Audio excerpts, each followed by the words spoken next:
పవన్ కళ్యాణ్ గారు ఒక్క లెటర్తో సినిమా ఇండస్ట్రీని కుదిపేశారు. అంతేకాదు రాజకీయాల్లో ఉన్నటువంటి అనేక మంది పవన్ కళ్యాణ్ గారి పార్టీలో కొంతమంది సినిమా ముసుగులో చేస్తున్నటువంటి ఆయన పార్టీ నాయకుల ముసుగులో ఉన్నారు అని చెప్పి ఆలోచనతో వాళ్ళని బయటపెట్టే ప్రయత్నం చేశారు. అలాగే సినిమా ఇండస్ట్రీలో ఉంటూనే పవన్ కళ్యాణ్ గారికి వ్యతిరేకంగా ఆయన దగ్గర ఉంటూనే ఆయనతో పాటు పనిచేస్తాం, మేము ఆయన అంటే ఇది అని చెప్పుకుంటున్న వాళ్ళని కూడా ఆయన బయట నుంచోపెట్టి ఒక్కొక్కరిని ప్రశ్నించడం మొదలుపెట్టారు. ఇప్పటివరకు రాజకీయాల్లోనే పవన్ కళ్యాణ్ గారు ప్రశ్నించారు. దానికి తగ్గ ఫలితం ముఖ్యంగా ఆంధ్రప్రదేశ్ డిప్యూటీ సీఎంగా ఆయన అధికారానికి వచ్చారు. వచ్చిన తర్వాత కూడా ఆయన సినిమా ఇండస్ట్రీ మీద ప్రేమను చూపిస్తూనే, తండ్రి ప్రేమను చూపిస్తూనే అంటే బాధ్యత గల డిప్యూటీ సీఎం పదవిలో ఉండి సినిమా ఇండస్ట్రీకి మంచి అండగా నిలుస్తున్నప్పుడు సినిమా ఇండస్ట్రీ నుంచి ఆయనకి ఎటువంటి సపోర్ట్ రాకపోగా ఆయన సినిమాని ఆపేయాలనే ఒక కుట్ర ఎవరు చేశారు, ఎందుకు చేస్తున్నారు అనేది పవన్ కళ్యాణ్ గారు రీసెంట్గా తీసుకొచ్చారు.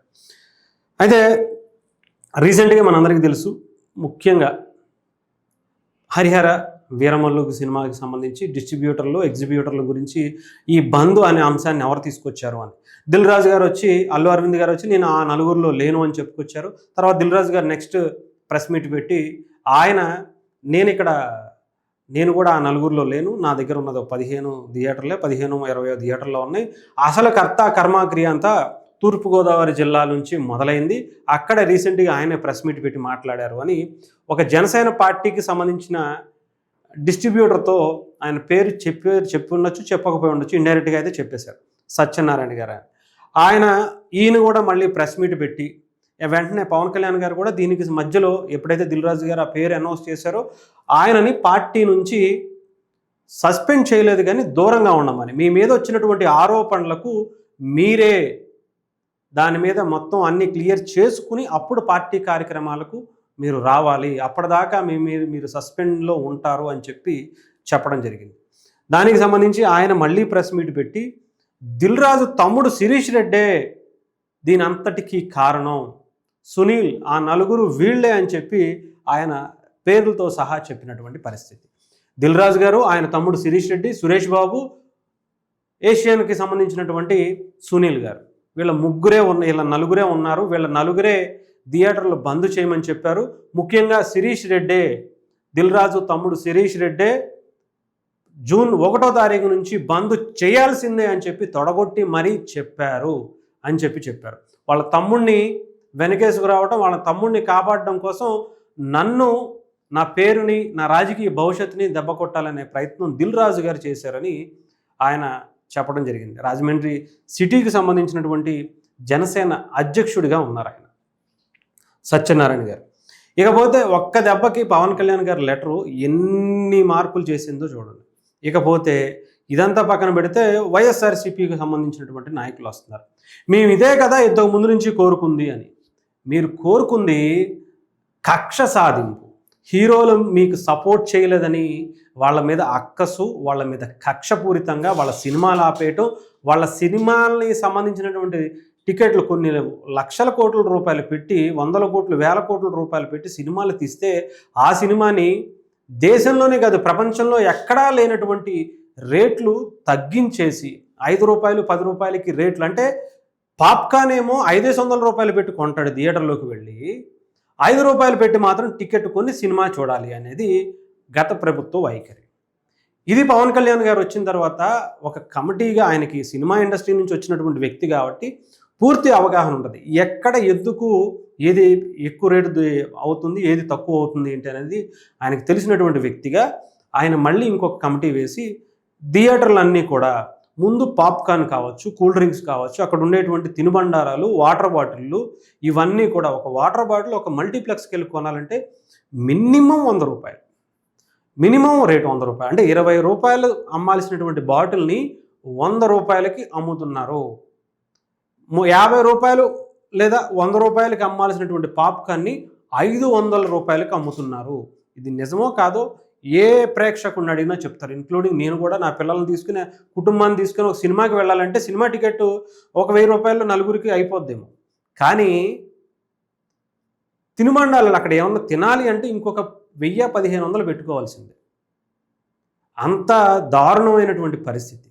పార్కింగ్లు, ఆఖరికి దాంట్లో ఉండేటువంటి అసలు ఏది ముట్టుకున్నా సరే, ఏది ముట్టుకున్నా మినిమం 500 అలాగే ఉంటాయి రేట్లన్నీ.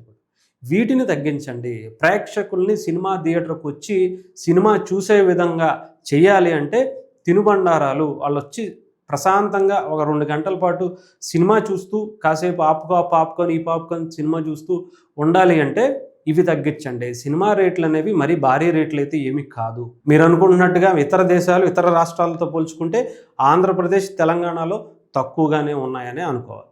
అలాంటి దాన్ని మీరు ఎందుకు రాజకీయ కక్షపూరితంగా ఆయన సీఎం గారు పిలిచి మరీ ఇంటి రోడ్డు బయటే కార్లు ఆపేసి మరీ వాళ్ళని నడిపించుకుని తీసుకువెళ్ళటం అనే దాన్ని బట్టి మీరు అర్థం చేసుకో. ఇకపోతే దీన్ని పవన్ కళ్యాణ్ గారు ఎండగట్టారు. దీని మీద ఉన్నటువంటి మాఫియా ఎవరు అనేదాన్ని బయట పెట్టాలని చూశారు. కాకినాడ మాజీ ఎమ్మెల్యే ద్వారంపూడి చంద్రశేఖర్ రెడ్డికి సంబంధించినటువంటి వ్యక్తులు దీంట్లో ఇన్వాల్వ్ అయి ఉన్నారు. ఆయనకి సంబంధించినటువంటి థియేటర్ల తాలూకా నుంచే ఆయనకి సంబంధించినటువంటి వ్యక్తుల తాలూకా నుంచి ఆయనతో పాటు ఏమంటారు పార్ట్నర్స్గా ఉన్నటువంటి వ్యక్తుల నుంచి నోటి నుంచి ఇవి వచ్చాయని పవన్ కళ్యాణ్ గారికి బలమైనటువంటి సంకేతం వెళ్ళింది. ఆయన అది తీసుకునే మాట్లాడారు. పవన్ కళ్యాణ్ గారు ఏది మాట్లాడినా మీరు ఆయన సినిమా మొదటి సినిమా నుంచి ఇప్పటి వరకు ఆయన ఏది సినిమాలో పెట్టినా బయట పెట్టినా ఇంకొక రకంగా పెట్టినా కూడా ఒక్క వాడు పవన్ కళ్యాణ్ గారు మాట్లాడారు అంటే దాని మీద లోతైన అధ్యయనం చేసే, దాని మీద లోతైన అవగాహన ఉంటేనే మాట్లాడతారు. అది కూడా ఒక ప్రెస్ నోట్ రూపంలో ఇచ్చారు అంటే ఆలోచించాలి.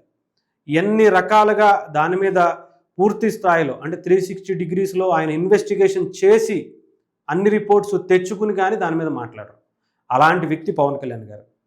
గతంలో ఆడపిల్లల గురించి మాట్లాడినా లేదా ఇంకొకరి గురించి మాట్లాడినా, దాని మీద వైఎస్ఆర్సీపీ రాద్ధాంతం చేయాలనుకున్నా, వాలంటీర్స్ గురించి మాట్లాడినా, ఎవరి గురించి మాట్లాడినా కూడా ఒక బలమైనటువంటి అవగాహన పవన్ కళ్యాణ్ గారికి ఉంటుంది.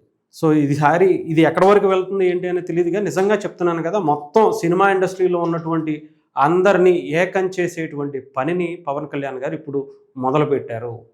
దీంట్లో ఇది మంచి అవకాశం. పవన్ కళ్యాణ్ గారు ఉండగానే సినిమా ఇండస్ట్రీకి అన్ని విధాలా కూడా బలంగా ఉండేటువంటి పరిస్థితులు ఉన్నాయి. దాన్ని సినిమా ఇండస్ట్రీ కూడా ఉపయోగించుకోవాలని కోరుకుందాం.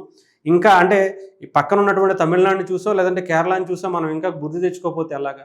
వాళ్ళు ఎన్నైనా ఉండండి, ఈవెన్ బాలీవుడ్ కావచ్చు, ఇతర చిన్న ఇండస్ట్రీస్ కూడా యూనిటీగా ఉండి ఎన్నో అద్భుతాలు సృష్టి ప్రపంచ స్థాయికి వెళ్ళినటువంటి మన సినిమా ఇక్కడ ఉన్నటువంటి తెలుగు పరిశ్రమ మాత్రం ఒకటిగా ఉండదు అనేది స్పష్టంగా కనిపిస్తున్నటువంటి అంశం. దీని మీద ఇప్పటికీ తెలుగు సినిమా ఇండస్ట్రీ సరిగ్గా నేర్చుకోకపోతే చాలా ఇబ్బందులు పడే పరిస్థితి అయితే ఉంది.